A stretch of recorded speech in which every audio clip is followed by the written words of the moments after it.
நிகழும் ஸ்ரீ மங்களகரமான குரோதி ஆண்டு ஆகஸ்ட் மாதம் 17ஆம் தேதி சனிக்கிழமை அன்று பூராடம் நட்சத்திரத்தில் திரையோதசி திதியில் பிரீத்தி நாமயோகத்தில் கௌளவம் கர்ணத்தில் சித்த யோகத்தில் சனி மகா பிரதோஷம் கூடிய நன்னாளில் இந்த மகத்தான ஆவணி மாதம் பிறக்கிறது. ஆவணி மாத கிரக நிலைகளை பார்க்கும்போது ரிஷப ராசியில் குரு பகவானும் செவ்வாய் பகவானும், கடக ராசியில் புதன் பகவானும், சிம்ம ராசியில் சூரிய பகவானும் சுக்கிர பகவானும் உள்ளனர். கன்னி ராசியில் கேது பகவானின் சஞ்சாரம் உள்ளது.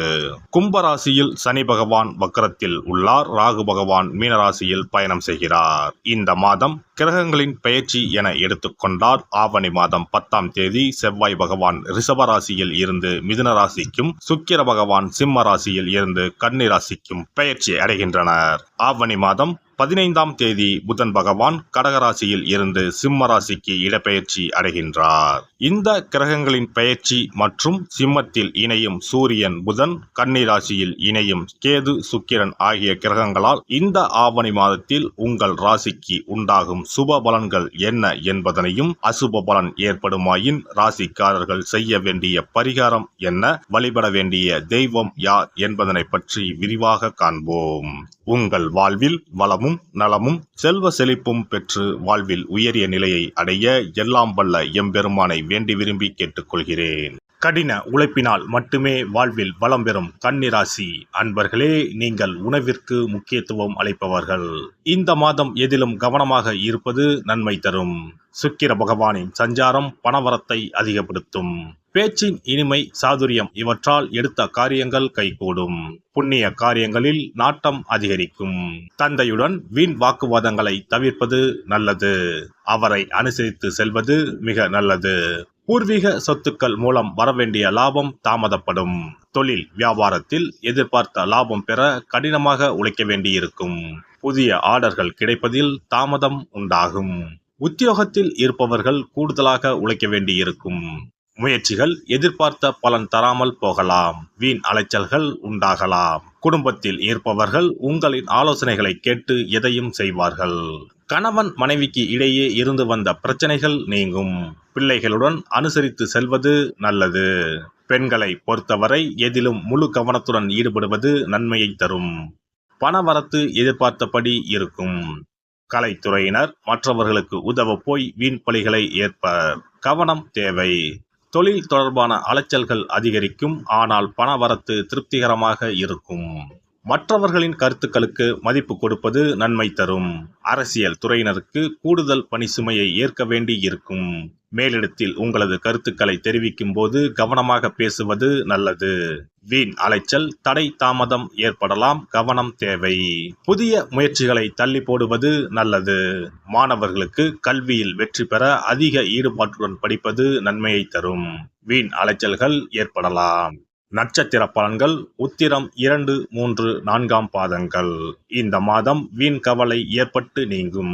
உடல் ஆரோக்கியத்தில் கவனம் தேவை. உங்களது சொத்து தொடர்பான விவகாரங்களில் தாமதம் ஏற்படும். பக்தியில் நாட்டம் அதிகரிக்கும். நெருங்கிய நண்பர்களிடம் மனஸ்தாபம் ஏற்படலாம். அஸ்தம் நட்சத்திரம். இந்த மாதம் தொழில் வியாபாரத்தில் ஈடுபட்டு இருப்பவர்கள் பார்ட்னர்கள் மற்றும் வாடிக்கையாளர்களிடம் அனுசரித்து செல்வது நன்மையை தரும். உத்தியோகத்தில் இருப்பவர்கள் வேலைப்பளு ஏற்பட்டாலும் எப்படியாவது செய்து முடித்து விடுவீர்கள். சக ஊழியர்களின் ஒத்துழைப்பும் இருக்கும். சித்திரை 1, 2ஆம் பாதங்கள். இந்த மாதம் குடும்பத்தில் இருப்பவர்களுடன் ஏதாவது ஒரு வகையில் வாக்குவாதம் உண்டாகும். கணவன் மனைவிக்கு இடையே சிறு சிறு மனஸ்தாபம் உண்டாகும். சகோதரர்களிடம் கருத்து வேற்றுமை ஏற்படலாம். வெளியூர் பயணங்கள் செல்ல வேண்டி இருக்கும். புதன் கிழமையில் அருகில் இருக்கும் காவல் தெய்வத்தை வணங்க மனதில் இருந்த குழப்பம் நீங்கி நிம்மதி உண்டாகும். கடன் பிரச்சனைகள் தீரும். சிறப்பு பரிகாரம். சொந்த வீடு அமைவதற்கு ஆன்மீக பரிகாரம். சொந்த வீடு கனவு நிறைவேற வேண்டும் என்பதற்காக எத்தனையோ கோவிலுக்கு சென்று எத்தனையோ பூஜை வழிபாடு என செய்தும் ஒன்றும் நடக்கவில்லை என்பவர்கள் வீட்டிலேயே இந்த எளிய பரிகாரத்தை செய்து வந்தால் நல்ல பலன் கிடைக்கும். எளிமையான இந்த 2 பரிகாரங்களை செய்து வந்தால் விரைவில் சொந்த வீடு யோகம் அமையும். அதனால் நம்பிக்கையுடன் இந்த சக்தி வாய்ந்த வழிபாட்டை செய்து வரவும். எவ்வளவுதான் சொத்து பணம் இருந்தாலும் நமக்கென்று ஒரு வீடு இல்லை என்றால் அது மனக்குறையாகவே இருக்கும். சொந்த வீடு வாங்க முடியவில்லையே என்பது பலரின் ஏக்கமாகவும் கனவாகவும் இருந்து வருகிறது. சொந்த வீடு வாங்க வேண்டும், வாங்கிய இடத்தில் விரைவில் வீடு கட்ட வேண்டும், ஏற்கனவே துவங்கியிருந்த வீட்டின் பணிகளை பணப்பற்றாக்குறையால் கட்டி முடிக்க முடியவில்லையே என்ற கவலையில் இருப்பவர்கள் ஏராளம். இப்படிப்பட்டவர்கள் வீட்டிலேயே எளிமையான 2 பரிகாரங்களை தொடர்ந்து செய்து வந்தாலே போதும். சொந்த வீடு வாங்க வேண்டும் என்று நினைப்பவர்கள், அதற்கான முயற்சியில் ஈடுபட்டிருப்பவர்கள் ஒரு சிறிய அகல் விளக்கில் விளக்கெண்ணெய் ஊற்றி தீபம் ஏற்ற வேண்டும். மகா விஷ்ணுவின் அவதாரங்களில் ஒன்றான வாமனரை மனதில் நினைத்து சொந்த வீடு அமைய வேண்டும் என்று பிரார்த்தனை செய்து கொண்டு மாதந்தோறும் வரும் திருவோண நட்சத்திரத்தன்று வீட்டின் அக்னி மூலையான தென்மேற்கு மூலையில் இந்த விளக்கை ஏற்றி வைக்க வேண்டும். அக்னி திசை என்பது மண்ணுக்குரிய திசையாகும். அதாவது அங்காரகன் எனப்படும் செவ்வாய் பகவானுக்கு உரிய திசை இதுவாகும். 3 அடி மண் கேட்டு 3 உலகையும் அளந்தவர் வாமனன். அதனால் அவரை நினைத்து பால் பாயசம் நிவேதனமாக படைத்து வழிபட்டு வந்தால் விரைவில் சொந்த வீடு யோகம் அமையும். மற்றொரு பரிகாரமாக வீட்டில் பயன்படுத்தும் காமாட்சி விளக்கு அல்லது கஜலட்சுமி விளக்கு அல்லது வழக்கமாக பயன்படுத்தும் ஏதாவது ஒரு விளக்கை எடுத்துக்கொள்ளுங்கள். விளக்கை சுத்தம் செய்து மஞ்சள் குங்குமம் வைத்து வாசனை மிகுந்த வெள்ளை நிற பூக்கள் சாற்றுங்கள். பிறகு 5 ரூபாய் நாணயத்தை விளக்கிற்குள் போட்டு நெய் அல்லது எண்ணெய் ஊற்றுங்கள். ஒரு சிறிய தட்டின் மத்தியில் மஞ்சள் குங்கும பொட்டு வைத்து அதன் மீது 5 ரூபாய் நாணயத்தை வைத்து நாம் ஏற்கனவே தயார் செய்த விளக்கை இதில் வைத்து விளக்கினை ஏற்ற வேண்டும். தினமும் காலையில் 6 மணி முதல் 7 மணிக்குள் இந்த விளக்கை ஏற்றி வந்தால் விரைவில் வீடு கட்டுவீர்கள். 5 ரூபாய் நாணயம் என்பது குபேரனுக்கு உரியதாகும். இதை விளக்கில் போட்டு ஏற்றுவதால் வீடு கட்டுவதற்கான அல்லது வீடு வாங்குவதற்கான பணம் ஏதாவது ஒரு வழியில் உங்களுக்கு கிடைக்கும்.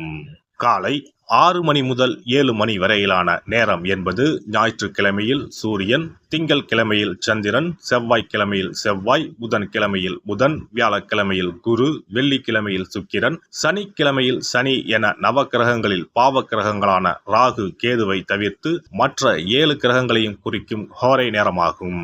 இந்த நேரத்தில் விளக்கு ஏற்றுவதால் நவக்கிரகங்களின் அருள் கிடைத்து பூமி யோகம் உண்டாகும். எந்த ஒரு பரிகாரம் என்றாலும் மனதில் முழு நம்பிக்கையோடும் இறைவனை உறுதியாக வேண்டி வழிபாடு செய்தால் மட்டுமே பலன் தரும். எளிமையான இந்த பரிகாரத்தை தொடர்ந்து செய்து பயன் பெறுங்கள். எல்லாம் வல்ல இறையருளால் நீங்களும் உங்கள் அன்பு குடும்பமும் உடல் நலம், நீலாயுள், நிறை செல்வம், உயர் புகழ், மெய்ஞானம் ஓங்கி வாழ்க வளமுடன். இந்த வீடியோ பதிவு உங்களுக்கு பிடித்திருந்தால் லைக் பண்ணுங்க, கமெண்ட் பண்ணுங்க, ஷேர் பண்ணுங்க, மறக்காம சப்ஸ்கிரைப் பண்ணுங்க, பக்கத்துல இருக்கிற பெல் பட்டனை கிளிக் பண்ணுங்க. நன்றி, வணக்கம். ஓம் நமச்சிவாய, சிவாய நம.